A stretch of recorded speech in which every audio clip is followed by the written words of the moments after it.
We are the New York Knicks. I'm back in the New York groove. Well, it's the Knicks. New York. We are the New York Knicks. New York. For this new season we're about to enter, the Knicks is taking no shorts, it's like winter. New York, New York.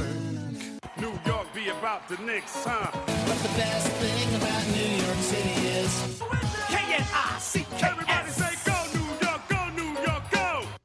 Hey everybody, welcome to episode 384 of the New York Knicks Show. I am Jay, and I'm back, and with me is Mark.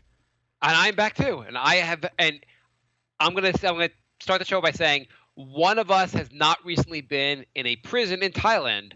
See if you can guess which one. So, yes, I was on vacation in Thailand, Laos, and Japan last week. So, I missed all the zero Knicks news. Very upsetting. Yeah, how would you keep up with it with all the stuff going on? I was like, oh man, I can't believe I'm in paradise right now and not talking about the same three questions that we're going to get about the crappy draft pick we have. Yeah. Very exciting times. Someone pointed out on Twitter, I saw, it was that like I forget the exact date. It was something like the Knicks have not lost a game since April 9th, and they said that the Warriors have not lost a game since April 10th. So the Knicks are better than the Warriors. Insane that it's only been one extra day. I might have the dates quite a little bit, but I remember it being one day apart. But yeah. The Warriors, I think, have lost one out of their last, 20-something games. It's ridiculous. Yeah, so is this going to go down as one of the worst seasons in NBA history?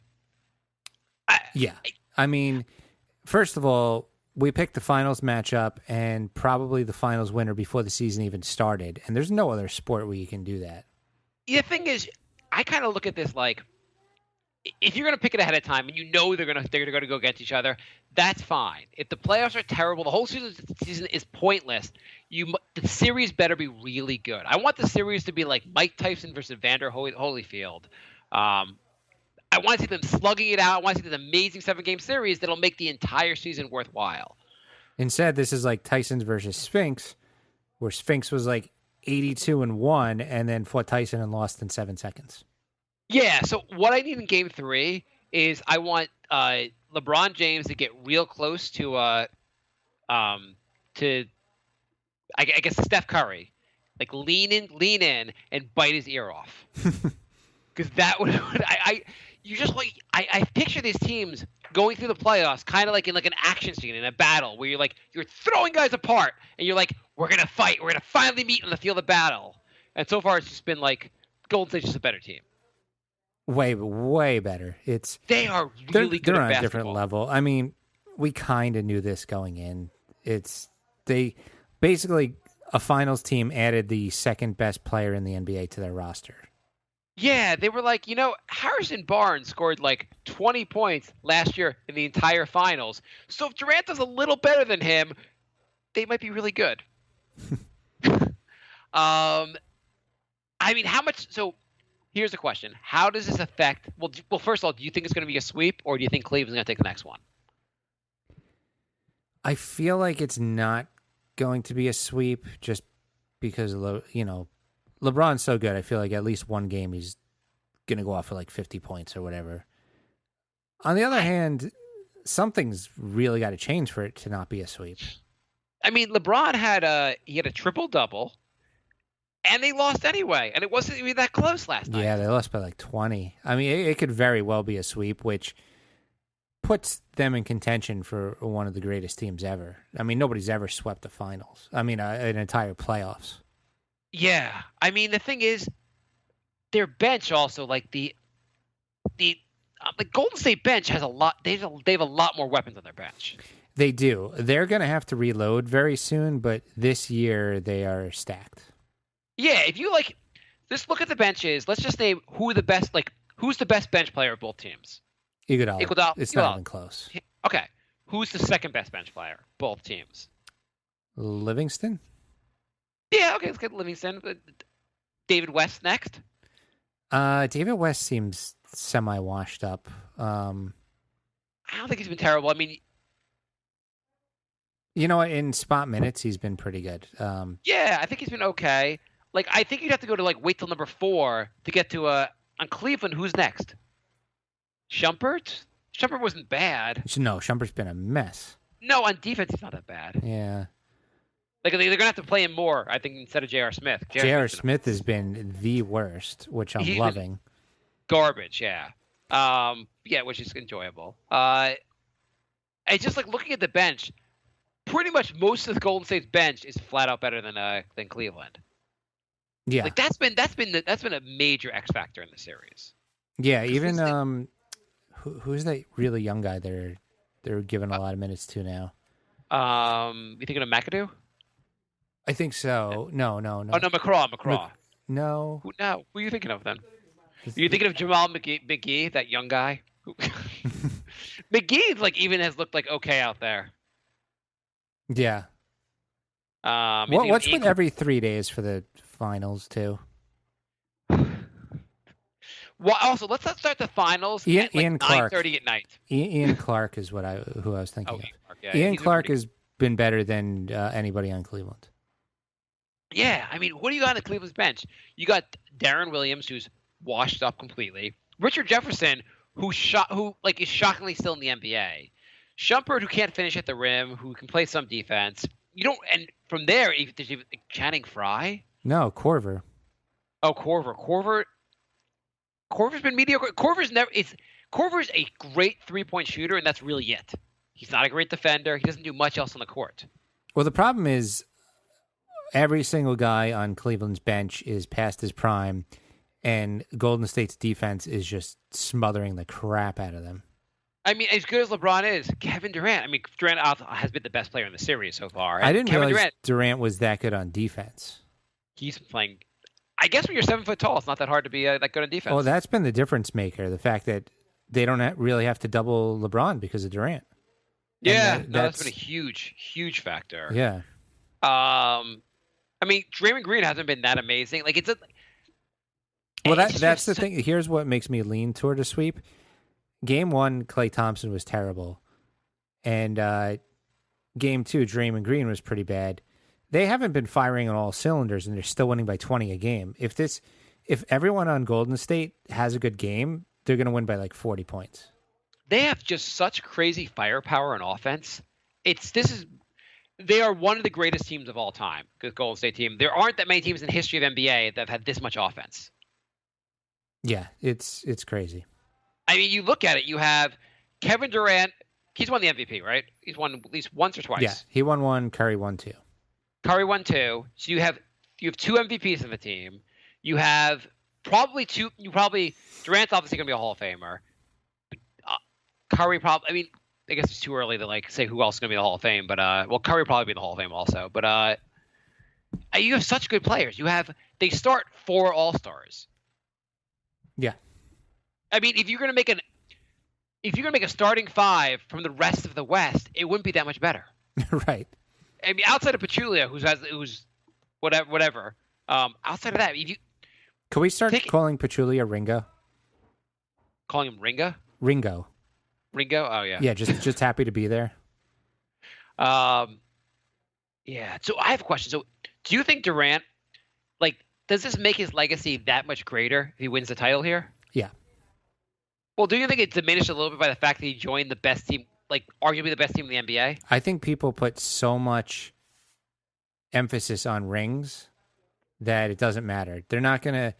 People aren't going to remember that he left. They're just going to remember that he has a ring. I mean, in his favor, he's been probably the best player on the team. So in that respect, you're you took a team that's amazing and you became the best player in that team.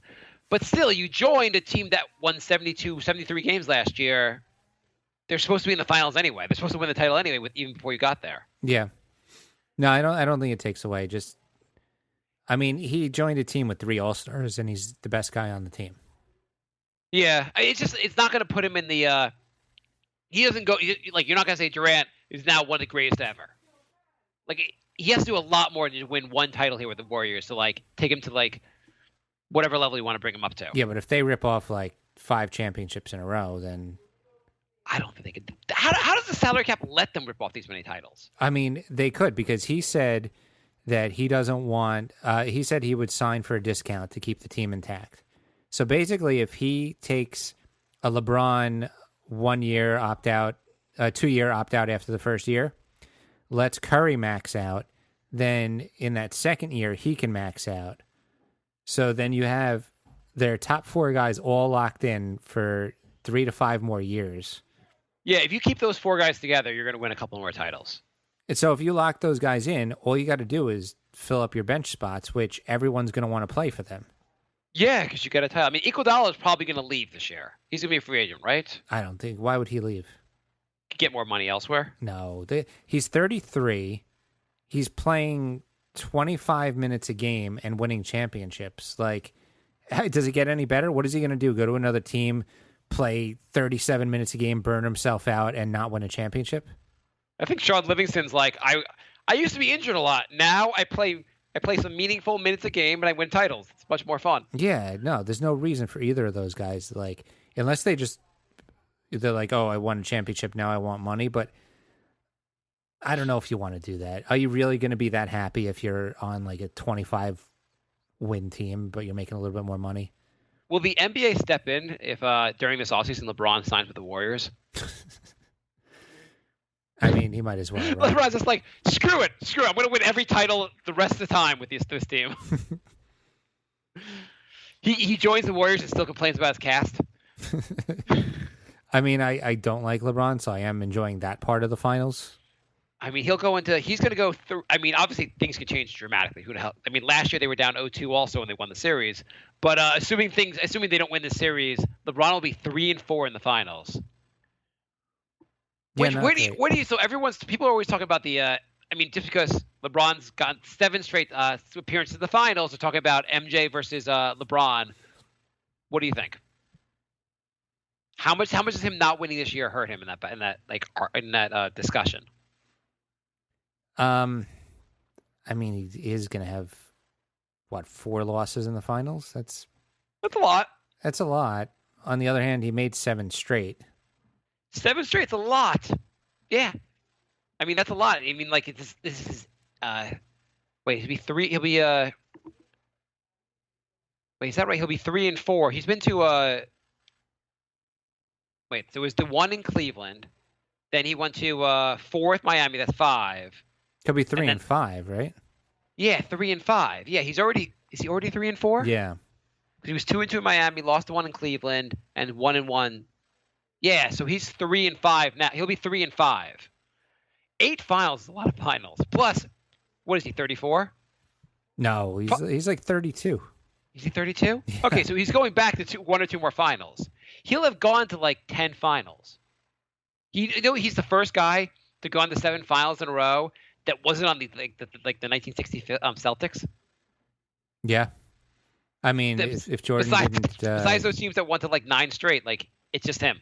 If Jordan didn't get suspended for gambling, then we might have an argument here. But suspended for gambling? I don't know what you're talking about. Jordan, he allegedly may have got suspended for gambling. What I think was the story is he decided he wanted to play baseball for a year. Yeah, that makes total sense. I'm totally buying that story. There was a great article on The Ringer about comparing LeBron and Jordan, and every category just said like, how about we just agree they're both really good at basketball? But it mentioned like it said in the article, you know what people don't talk a lot about? Michael Jordan leaving basketball for baseball for a year. No one talks about that as part of his legacy. No one takes that against him at all. It doesn't. And if you want to accept that he the story that he voluntarily left the league, then that's really weird that he left for a year. If you want to take the story that he got banned, that's really bad that he got banned from basketball for a year. We have another podcast, The Brink of Sanity. Yeah. And we were talking about if you could have superpowers. What if your superpower was you could force deathbed confessions from people? They don't even have to be dying. You can force it out of them. Would you use that to force Stern to tell the truth about LeBron? I feel like that's one of the biggest stories I want like told. Wait, tell the truth about LeBron? About Jordan. Oh, okay. You want Well, to hear yeah, this he can like, also tell the truth about LeBron and his steroid use. That's fine too. yes, alleged steroid use, which we don't want to get sued, Jay. or I'd like Stern just to admit, I want him to admit the draft is fixed. That they gave Cleveland 3 of 4 number ones to get LeBron back to Cleveland. Well, or the fact that the 1 year the league owned the team, they won the number 1 pick. Yeah, I think the draft being fixed, that's the thing. That's the ultimate truth. I can take one truth I can get in the NBA. Forget Jordan being suspended. I want to know the truth about it. I want them just to admit that the draft is fixed.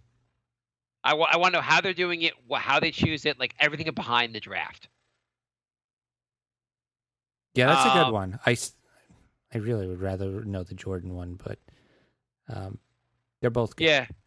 So they had in the comparison they compared Jordan and LeBron. They talked about Jordan is clearly a better scorer overall, but LeBron was pretty darn close.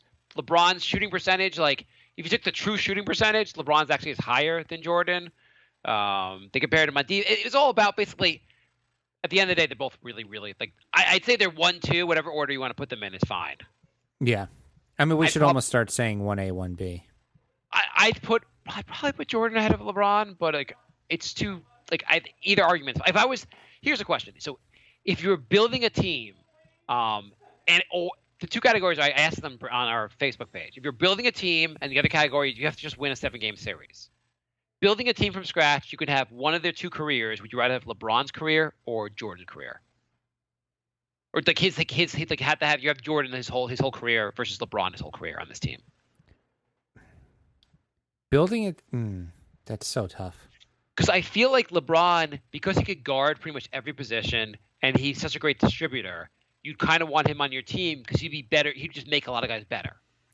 Yeah, not that Jordan wasn't great also, but I feel like LeBron would be a better guy to build around. I'm leaning toward LeBron. His passing, you got to say, is better than Jordan. Yeah, his passing is just insane.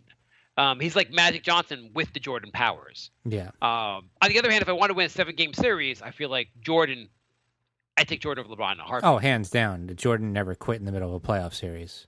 Exactly. I mean, Jordan is the guy that like he'll kill your mom to like make sure he wins the series. The day I started to dislike Jordan, I remember it was a playoff game and Pippen hit a 3 and Jordan yelled at him because he wanted to take the shot.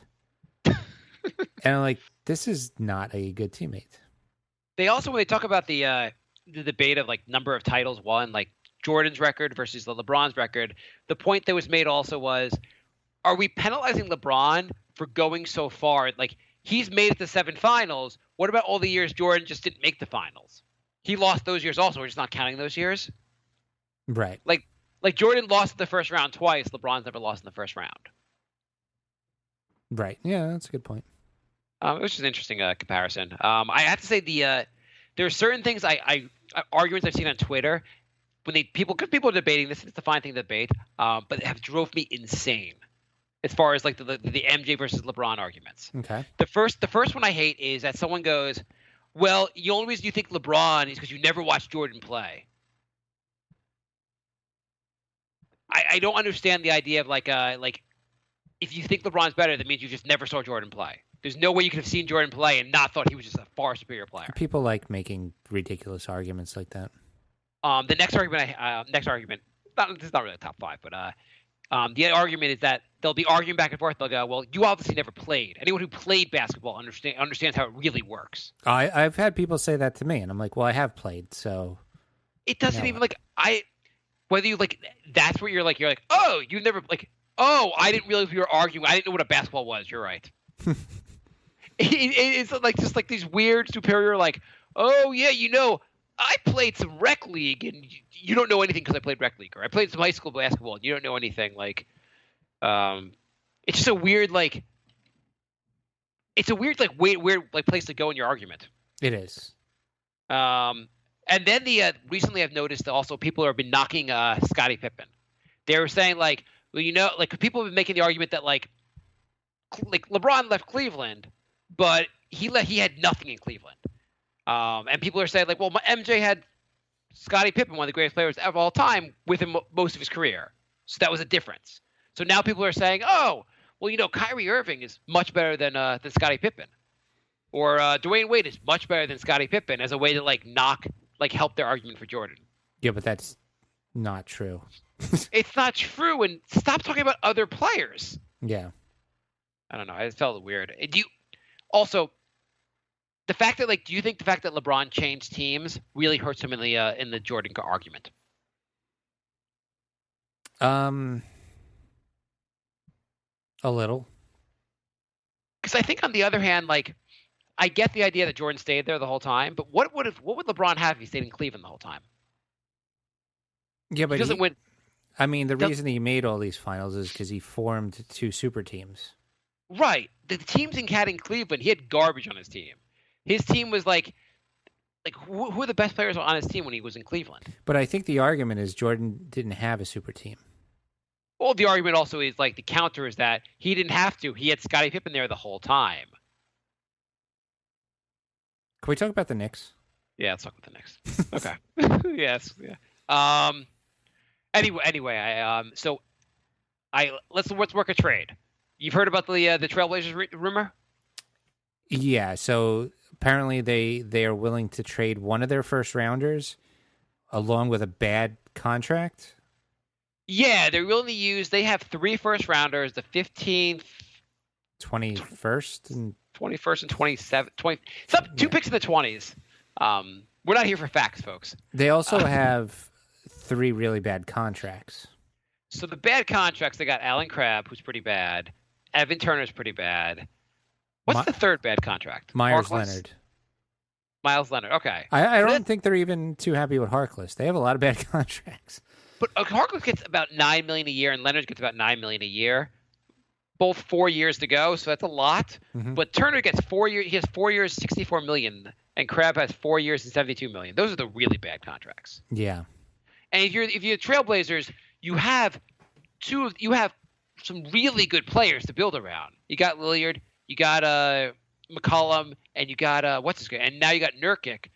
You really want to bank on that by adding guys to this team, and you can't add guys if you're really locked down with these contracts. Right. So let's work out a trade. Do you think they can do a trade and get 2 of their picks and add Melo to the deal? The Knicks get 2 Portland picks? Yeah. So we're going to take the 15th pick and the 22nd pick, and we trade Melo. And we take on a bad contract.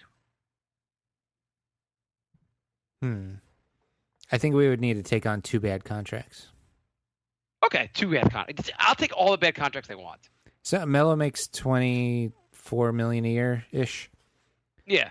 So it would probably cost. So let's do Melo, Leonard, and Turner. I'd like to take Crabb back if you're going to take one of these guys back. I'll take Turner back. Whatever.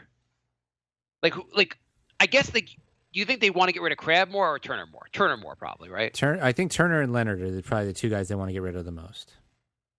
Okay. So Turner, and let's say we take Leonard back also. Mm-hmm. For Melo. Try this trade. Trade is successful. Portland gets 5 wins better. The Knicks get -6 wins. But we take 2 draft picks. So Evan Turner, Miles Leonard for Carmelo Anthony, and 2 draft picks. Is that worthwhile? Yes. We're not going to be good in the next 2 years. And we might get lucky in the draft. I mean, you potentially get 2 rotation pieces. The Knicks need a lot of players. If you get 2 guys that are even solid rotation guys off the bench, or you get 1 starter and 1 bench piece, it would be a pretty decent trade. And with all those young guys, we might be good enough to get a really good draft pick next year. Yeah. I mean, the Knicks are horrible when Melo doesn't play for them, so probably true. If not, I would be. Oh, let's just say it's the Evan Turner contract. No Melo involved. Would you do Evan Turner? Do the Knicks need the 15th pick to make this happen, or would you take the 22nd pick? So no Melo. Just Evan Turner's contract. Whatever you need to make the money work. Mm-hmm. So I guess I don't actually know how you do this without Yeah, I know. Lance. I mean, why couldn't the Knicks afford it? Like figure this out during the regular season and traded. This is what I wanted them to do: trade Derrick Rose's contract for a first-round pick. This would have been perfect. Yeah, this is exactly what we were talking about during the season. Yeah, I wish like Phil Jackson would get his head off his ass and listen to our show. The other thing I want to talk about is there's a rumor that the Knicks are still interested in Rubio, and they might want to trade Courtney Lee. So my question to you is there anything more Knicks than letting Rose walk so that Minnesota could sign him and then trading Lee for Rubio, essentially giving up an extra player for Rubio? I mean, is that not the most Knicks thing ever? Wasn't the thing that the Knicks they said Phil wanted another piece? Like he came to them with they talked about Rubio for Derrick Rose, and Phil's like, I need something else. Instead, it'll be Rubio, and they get Courtney Lee and Derrick Rose. Right. I'll beat you in Knicksian though. I'll beat you in Knicksian. The most Knicksian thing the Knicks could do this offseason. So people are talking about Melo going to the Clippers, right? Yeah. And one of the guys who's talking about the Knicks getting back is JJ Redick.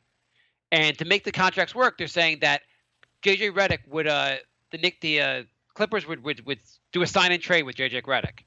So when the Knicks get rid of Melo, they will instead of signing the guy they're trading for, they're going to trade for the guy instead. They could just sign JJ Redick. He's a free agent, but they'll trade for him instead. Well, also, in a rebuild, getting a guy who's older than the guy you're getting rid of is pretty much the opposite of what you want to do.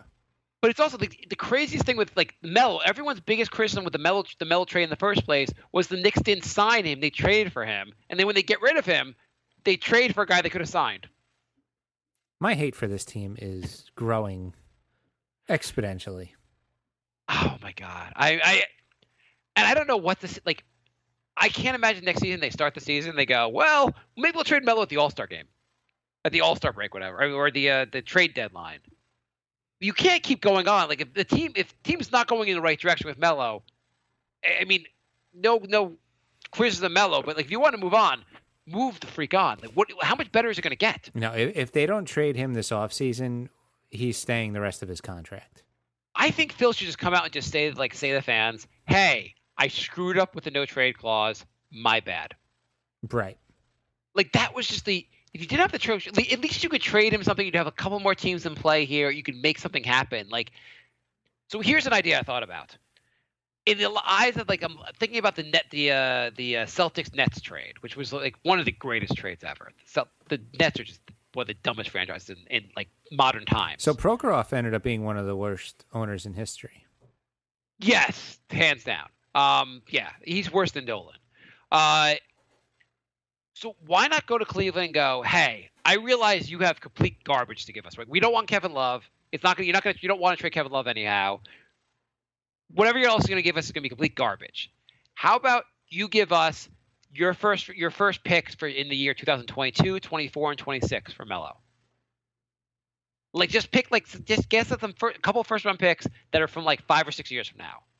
We'll get the picks when like LeBron's out of the NBA, and they'll actually be decent picks. And we won't feel them for a while, but at least like 5 years from now, when the Knicks still suck, we'll be like, oh hey, we're getting all these picks. How come you were crapping on me a couple weeks ago when I said we should do that with Cleveland? I know, I've come around. You went away to a tie prison, and I changed my mind. That's it. Pretty much exactly what I was telling you for the Clippers a couple weeks ago. Well, if you said get one pick, you said get the 2021 pick from Clippers. Like yeah. I don't want one pick. I want, if we're going to wait 5 or 6 years to get these picks, I want like 2 or 3 picks. I don't think you're getting 2 or 3 picks.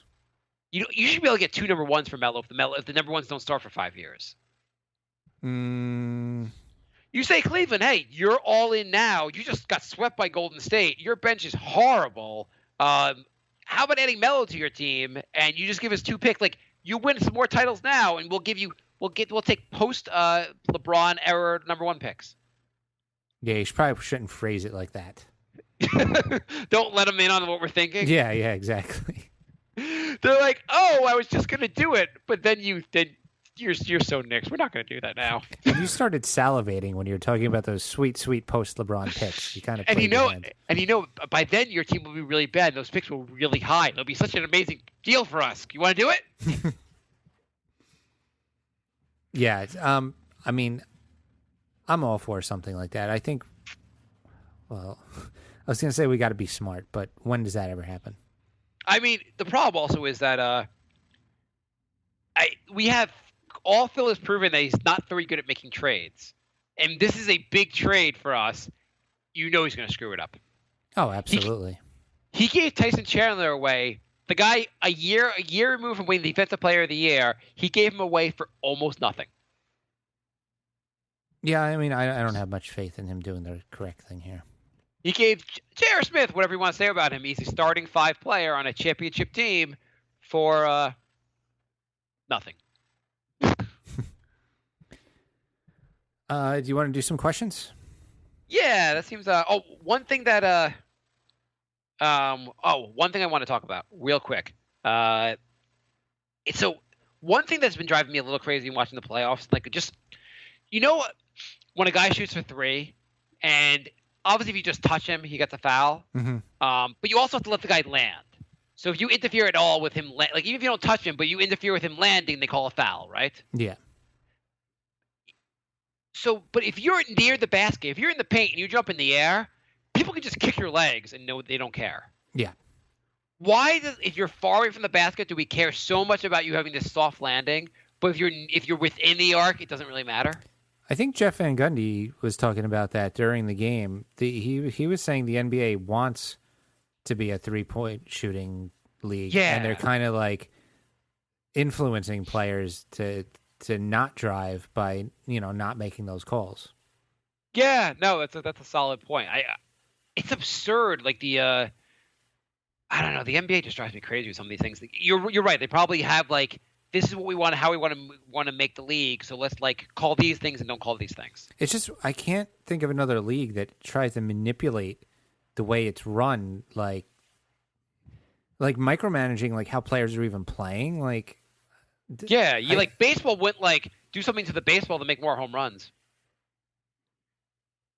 or allow their players to like take a lot of steroids so they get a lot of home runs. Did baseball change the baseball? Supposedly they did. Huh. Supposedly, well, they definitely looked the other way where players took a lot of steroids and got like insanely like twice as big.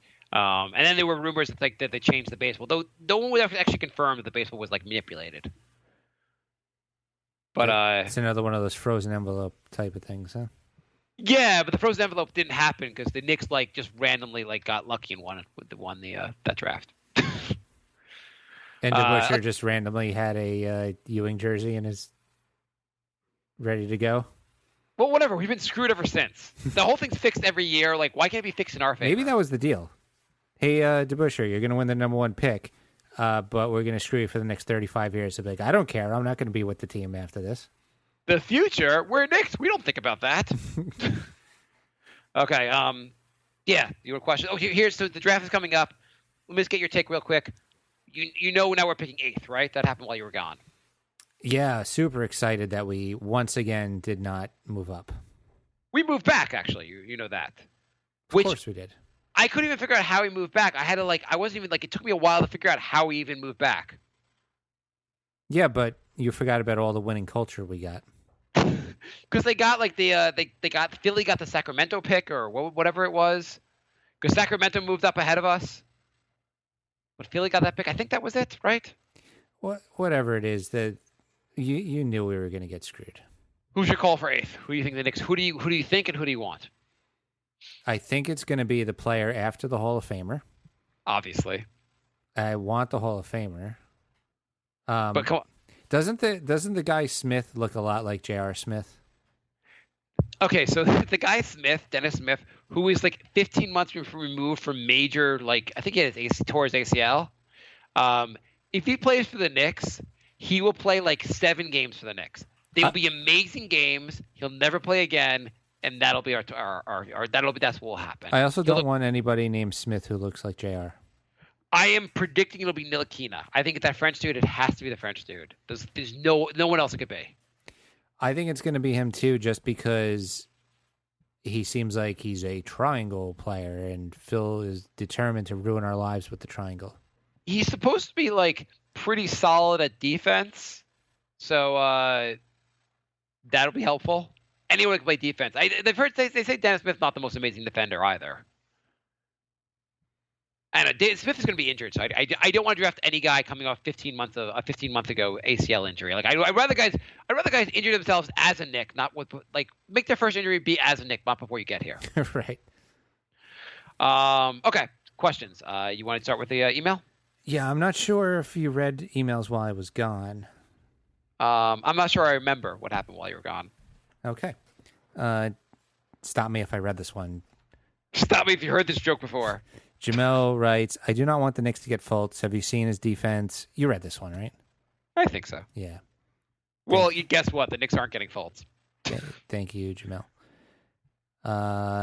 Jorge writes, I think you read this one too. Remember the last time we got 8th pick, Curry went 7th? Yes. How can we ever forget that? We will never, ever forget that until we remember the name of this guy who won 7th, the new Hall of Famer who's even better than Curry. I'm not sure if you read this one. Sam writes, the NBA is basically the WWE now. Did you read that one? Yeah, I read that one. Okay. If you want to hear the rest of that question, tune into last week's show. See, I star the emails we didn't read and then unstar them when we read them. Oh, you got a system. Ooh. I do. Sam writes, do you guys think that Robin Lopez really made KP look good? Because without a functioning center behind him, the dude is pretty average. When Noah played like the first 20 games, KP was dominating. I'm not a huge Blake Griffin fan, but they're looking familiar. Breakout rookie year, ESPN highlights, and became injury prone and soft. I have a man crush on Jokic from Denver. No one ever brings him as a star. It's always Towns, Greek Freak, and KP. Jokic is light years ahead of KP and exposed him when he came to the Garden. I went to that game and that was awful. Yeah, I think Lopez helped Porzingis immensely when he was here. Yeah, reason number 1,000,000 that the Rose trade was stupid because Lopez was basically exactly what we needed. Yeah, you kind of if you think you kind of want to find another Lopez to put next to KP. Maybe we can give up a couple assets to get Lopez back. Yeah. Maybe we can trade the 8th pick to get Lopez back. Andrew writes, what would you want back in a trade for this year's pick? Would you want a young player or to move up or maybe trade back a few spots and get someone with potential that's not a star but a great role player, third option? I would not want to trade back. I would trade back if you're going to get 2 picks for that. If I can convert, I feel like it gets real thin after like the first 10. If I can move back like 1 or 2 spots and get another pick with that, like if you swap places with Minnesota, I think Minnesota's right after us, and you get another pick with that. Yeah. Yeah. I would say I would move back 1 or 2 spots if I can get another pick. Like I just think we need so much in this team. 2 first-round picks, say, or like maybe a first-round pick next year would be more helpful than just getting just the guy at the 8th. Because I'm also not convinced the guy at number 8 is going to be like this amazing player. Right. And then someone with potential, it's like, well, a draft pick is somebody with potential, and you get them on a longer, cheaper contract. So, I mean, I really would rather not trade this draft pick unless it's a really good deal, and I don't trust the Knicks to actually win a trade. You also need a guy who's like a year or 2 in the league that's on a good contract. What if Denver was like, we'll give you Jokic? Is it Jokic still there? Okay. That's the one. Can we get back to reality, please? Yeah. Okay. What if Cleveland will give you LeBron? It's like when we first started this podcast, and we would get those like trade things. What if the Knicks traded Shandon Anderson for LeBron? Yeah, but like the Cleveland would throw in a first-round pick too. I'm gonna say that outside of like moving down one pick, if let's just say like who is picking after them? Is it Minnesota picking after them? After the Knicks? Yeah. They're picking right before. Oh, who's picking after the Knicks? I stopped looking after I saw the 8th. Is it Dallas? Dallas. It might be Dallas. Tankathon.com will has it right there. Okay. So it's Dallas. So let's say Dallas. Let's say the Knicks want Ntilikina and Dallas wants Smith. If you can work out a swap where like you make that swap, like Knicks draft Smith, Dallas drafts Ntilikina, and we'll do a trade thereafter where we'll get Dallas' number 1 pick to do the swap.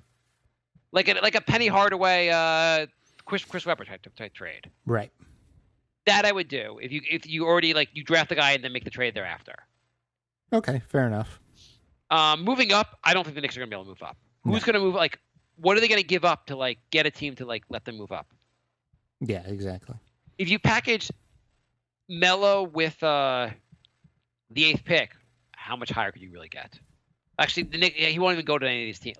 Melo and the 8th pick and the Knicks next year's number 1 to get the Lakers number 2 pick. Definitely not. Definitely not the Lakers won't do it, or definitely not that you wouldn't do it as a Knicks. I wouldn't do it. You wouldn't do that to get from 8 to 2? Why not? Because I feel like if we do that, then we're going to stink next year and end up giving up the number 1 pick, and then I'm going to lose my mind. That's true. That's true. Other questions, or go to Facebook? That's it for email. Mike writes, nyknicksPodcast@gmail.com. I did not ask for anything on Twitter. Facebook, Mike writes. Twitter Mike writes, is nyknickspodcast. Twitter is this use 140 characters. You write things up there. By the way, you also did an episode of The Brink of Sanity without me, and you guys didn't even know any of the information. About what? About the show. What information do we not know? You guys can contact us at I see why we have Jay on the show. Do you think that hurt the number of people contacting us? We got the same 0 amount, so. So Mike writes, regular J, Robo J, or no J, who's your favorite and why? This is tough. I'm going to go with Robo J, because Robo J, it was it was a very funny bit, and behind the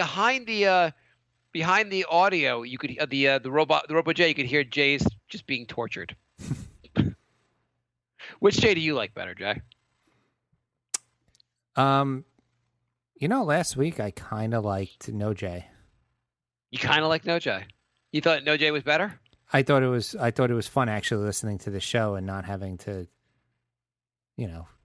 do anything. Yeah, it's kind of nice. That is kind of nice. Rob writes, can Monk play point guard in the triangle? And Jay describing his Thai prostitution adventures. Jay, how many prostitutes do you get in Thailand? Listen to The Brink of Sanity for all of the Thailand stories. Did any of the prostitutes actually turn out to be women?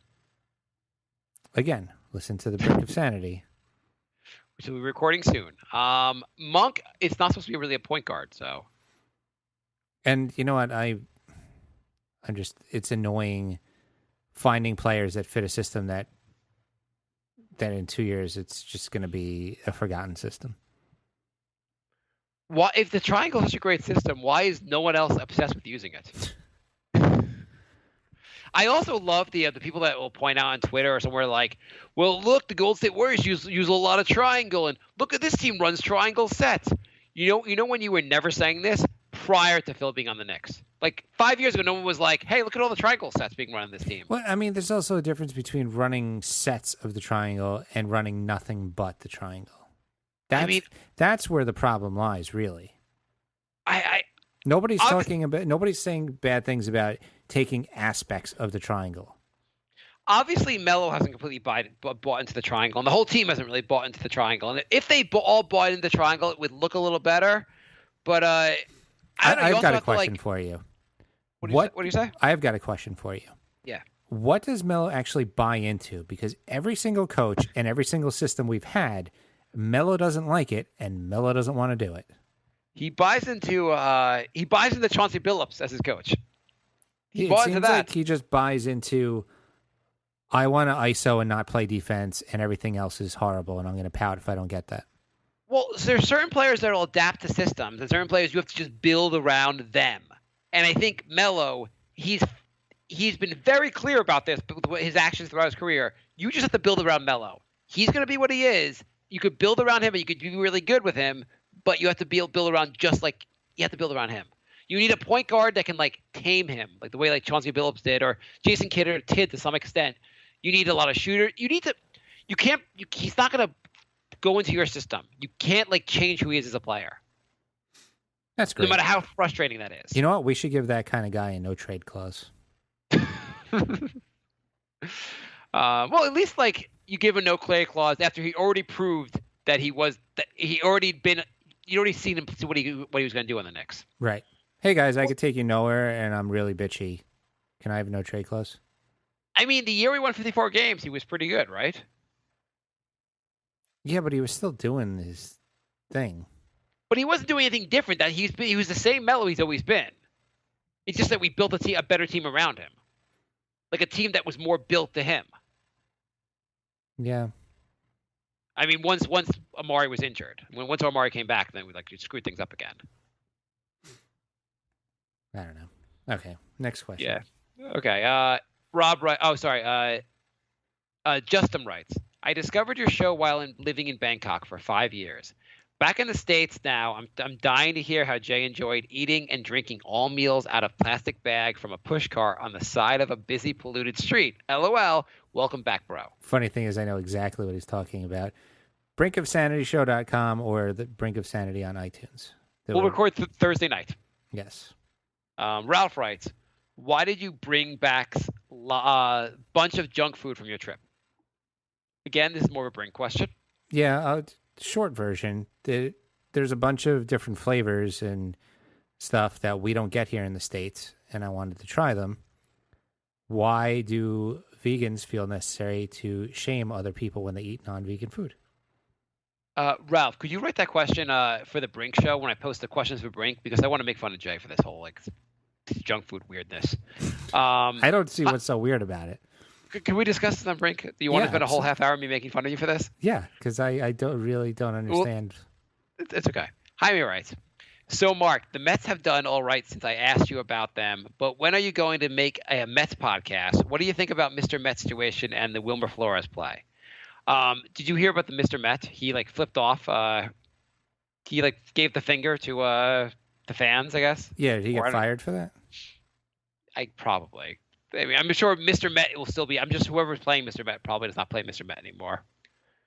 Though the team itself has given the Mets given the fans a big FU, so they're kind of a disaster anyway.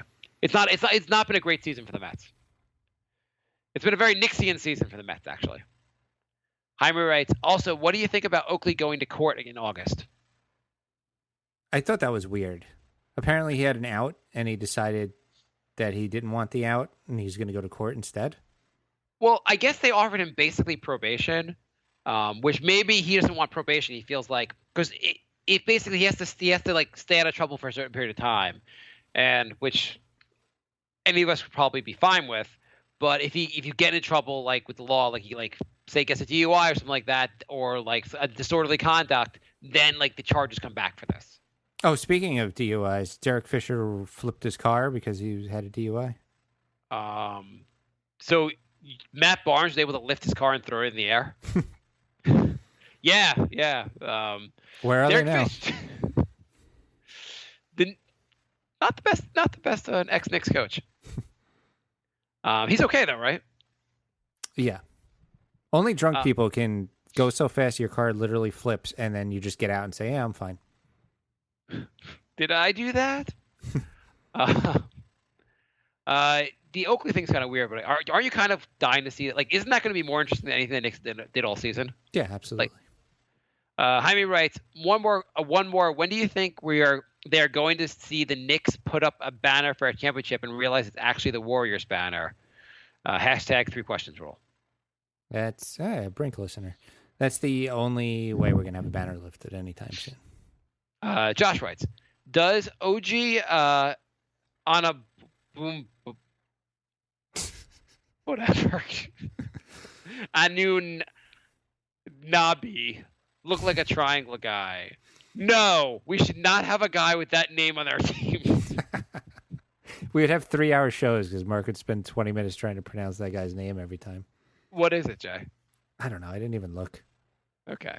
Paul writes, how much does Dennis Smith? Dennis Smith, there's a name I can pronounce. How much does Dennis Smith tearing every ligament and tendon in his legs and ankles in the first 5 minutes of his first NBA game depend on whether he's drafted by the Knicks? 100%. Oh my God, he scares me so much with those injuries. Yeah. Also, because I don't know if you're a Jets fan at all. You follow the Jets that closely. I know you're not a Jets fan.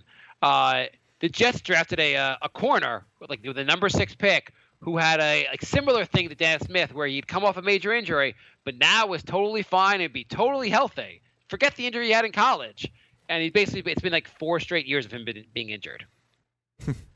So I assume that will happen with just because I'm a Knicks fan, it'll happen. Alan writes, "Hi guys, how are you doing today? Hope all is well. As we move closer to the draft, what will you do? What do you think the Knicks should do, and what will they really do?"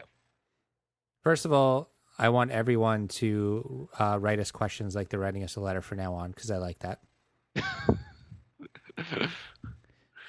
Second of all, I think they should take the best player available, but I think they will take the guy who most fits the triangle. Okay, I think they're going to go best player available. I don't think. Do you really think they're going to take it? Do you think they're going to? Because I know we're all worried about this. Do you think they're going to really take a guy that they feel like is best system, or just go with the best player available? Yes, they're going to go triangle. Because with Porzingis, they went with the best player available, right? What they thought was the best player available. Yeah, but it was a huge drop off after that. I mean, that's fair. I mean, but at the time you weren't so sure. I was sure. I mean, first in reality, Miles Turner is pretty good also, but that was a much later pick. A lot of people were not sure. I mean, Justice Winslow people thought was pretty darn good. They listened to this podcast. Okay. With Hernan Gomez, the Knicks traded up because they thought he was the best player available.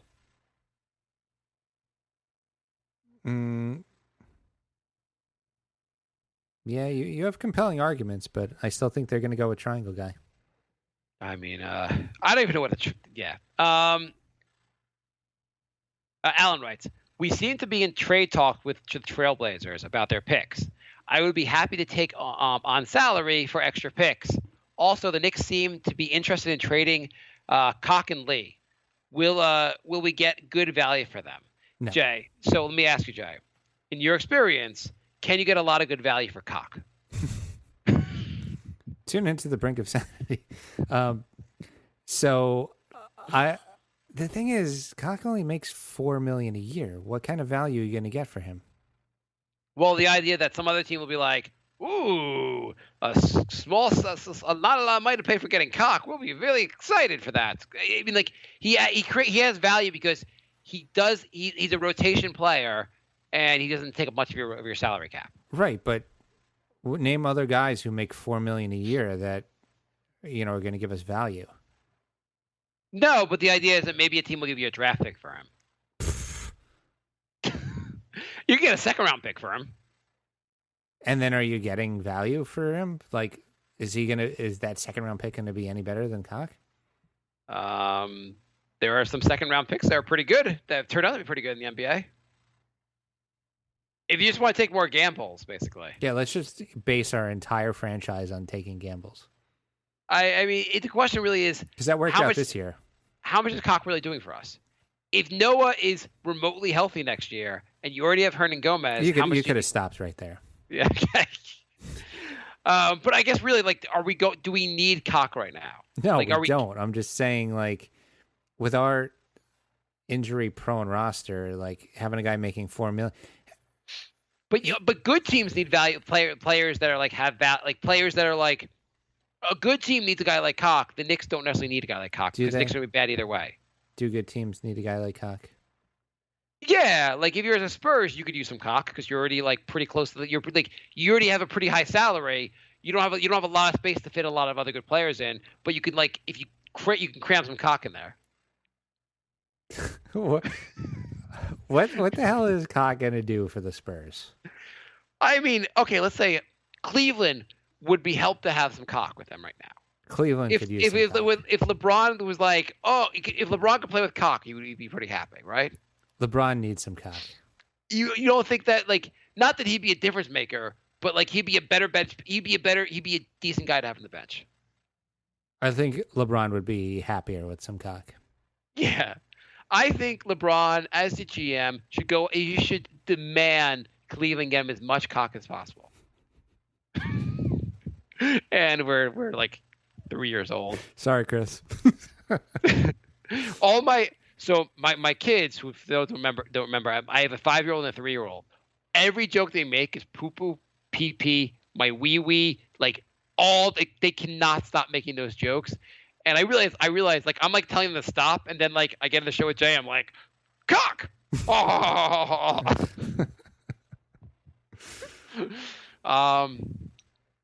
As far as Courtney Lee, I like the. I mean, I prefer they've traded Derrick Rose to get Lee, but would you do Courtney Lee for Rubio? I would, but then I would bitch for the next year how we could have not traded Courtney Lee to get Rubio. Right. But forget your complaining. Like you would do the trade though. I would. What about Courtney Lee? Let's say Courtney Lee for like a pick between 10 and 20. Yeah. As much as I like Courtney Lee, he's over 30, and he doesn't seem happy here. What about what if like Cleveland would give you like well, they don't have any draft pick. What about a team like will give you a late first round pick and a second round pick for him, or just a late first round pick, like a pick 25? Would you do that for Courtney Lee? Or how about 25 and a second? I feel like you should be like a second if you're getting like pick 25. Sure. Yeah, I just feel like you have to go all in on getting young guys and take a lot of gambles in the draft because that's the only way you're gonna get really better. Yeah. Guys who are 30, they aren't on the same timeline as you. Yeah. Like hopefully we find a lot of teams find guys that are late in like look at San Antonio. Was drove me crazy with San Antonio. Who was the guy that was playing so well for San Antonio this in the playoffs? Simmons. Yeah, Simmons wasn't even drafted. Yeah. Spurs are so good at that. I mean, it helps when you can really develop players. I mean, it's disgusting though. It's like whoever the Spurs draft, they're going to end up being really good. Oh, this is good. I did not see Alan's next question before. We were talking about this before the show started. Alan writes, I listened to Tommy D podcast. This guy is crazy. He legit thinks Melo tried to pull a coup against Phil. So Tommy D's latest podcast says that Melo basically tried to overthrow Phil. Are you sure you didn't submit this question? I may be Alan. I am a bit obsessed with how Tommy D has become he's the InfoWars of Knicks podcasts, where he just makes up facts and just runs with them. It's bizarre. It's really bizarre. And he'll report things like this. No one else will ever report this story, but he pretends this happened. And he has sources, right? Yes, he has sources close to Melo. Yeah, he has sources. He knows everything that is possibly going on. Yeah, but this was like a new level of crazy. I thought this one. It was interesting. Yeah, no, it was. He also said, what was your favorite comment was that he said no one could have foreseen Noah getting injured this year. Gillum writes, Earl Watson said Phil didn't surround Melo with the right pieces. During Phil era, what players and pieces would have been ideal while realistic for this team to be good with Melo? Robin Lopez. That was actually a good move to have. Like, if you had Lopez, Ricky Rubio. Rubio would have been helpful. I mean, both of those guys would have been pretty excellent. I mean, when Phil took over, you were a year removed from winning 54 games, right? Mm-hmm. So just go with Ross. Try to rebuild that roster. I mean, you can't rebuild a roster of 40-year-olds. No, but you get some guys that are similar. Go with go with what that team was doing well, and that team was shooting a lot of threes, going their 2-point guard lineups, going small, playing small. Just keep doing a lot of things that those teams were doing, I guess. Pablo Prigioni. Yeah, I mean, I think I guess I've said before. I think Phil did everything. All the right things. He's just been doing great at getting high draft picks for us. I don't know. The best thing he could have done was make better moves to get more draft picks.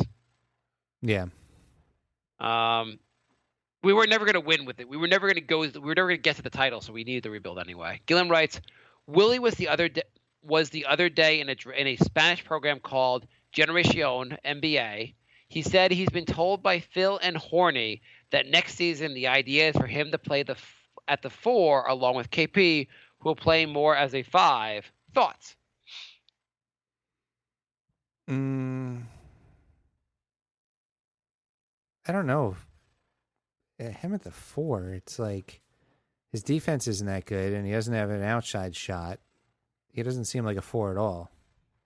I mean, I guess you could just flip those and have Hernan Gomez at the 5 and Porzingis at the 4. Yeah, if you want to, I mean, but like for forgetting that, like that's all part of Phil's plan to do away with threes. Put the 3-point shooter at the 5 and the guy who can't shoot threes at the 4. Yeah, exactly. Let's just say, let's flip that. They like get rid of that argument. What do you like? I guess so. Chris was on the show last week, or a week and a half ago, whatever. His issue, he thought Hernan Gomez was trash, and he thought there was no way you could ever have a Hernan Gomez Porzingis lineup out there. Well, you could. The question is, will it be a winning lineup? Yeah, he seemed to think all that lineup would win you as a top 5 pick in the draft. Yeah, I mean, neither of them are that good on D. Willie's pretty bad on D. I still think Willie's a backup. We're just overrating him because we're desperate for like a guy to like.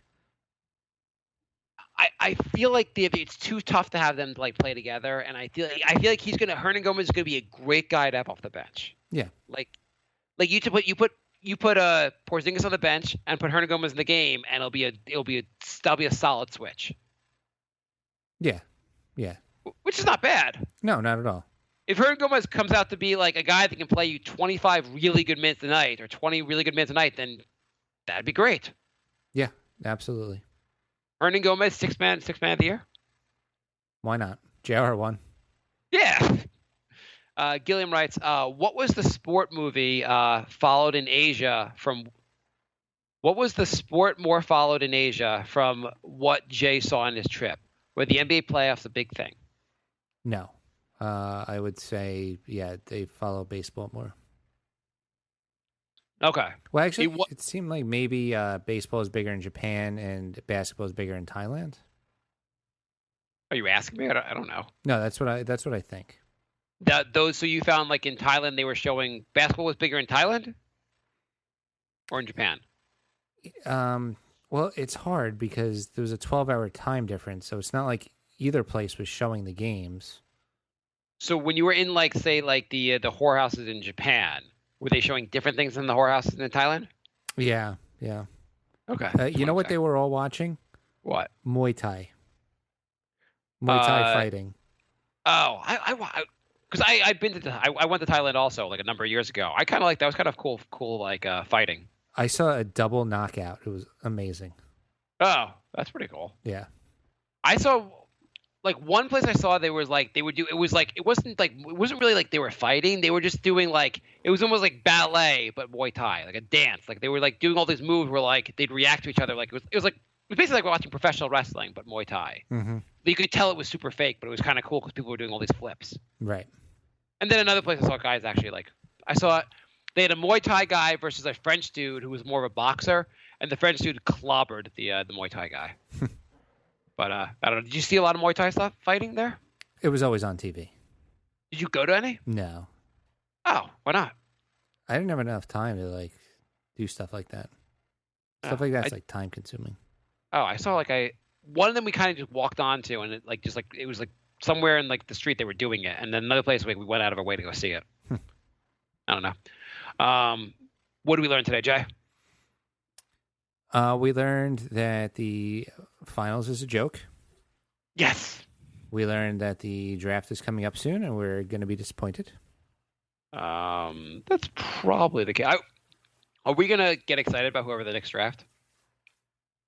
Yeah, absolutely. I mean, all these names, like the Knicks draft Ntilikina, I'm going to at least I'm going to get excited about him. I mean, we're not going to be like selfie crying kid. Don't worry.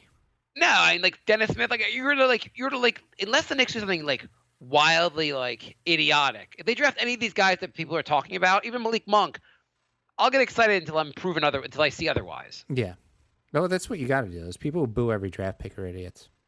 I mean, I understand. Like, yeah, I mean, people look kind of stupid after the Porzingis one, obviously. Especially that selfie kid. I want to smack him. Selfie kid. Yeah, that like 8-year-old who was like taking a selfie of himself crying when Porzingis got picked. I don't remember that one. That little shit didn't even know who Porzingis was. So we're gonna do I think our next show is gonna be we're gonna have a draft guy on who knows a lot about the draft because we don't.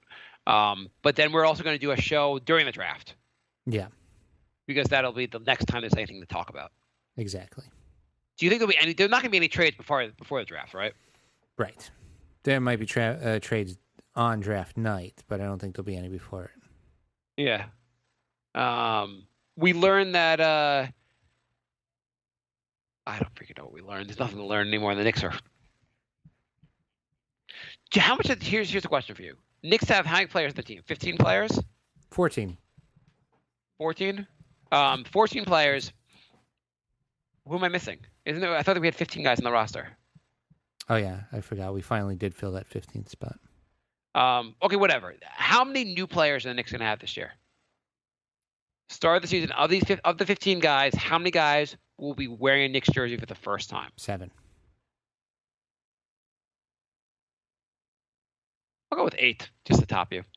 That seems right. I can't see it being anything less than that. No. It's like that every year. Yeah, it's like that every year. Okay.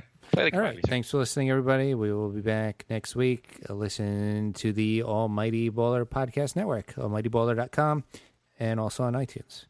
And Dash Radio. Yes. Goodbye. Goodbye,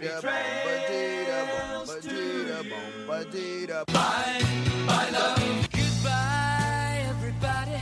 Goodbye. It's all over. Goodbye. It's time to go. This is the end. Say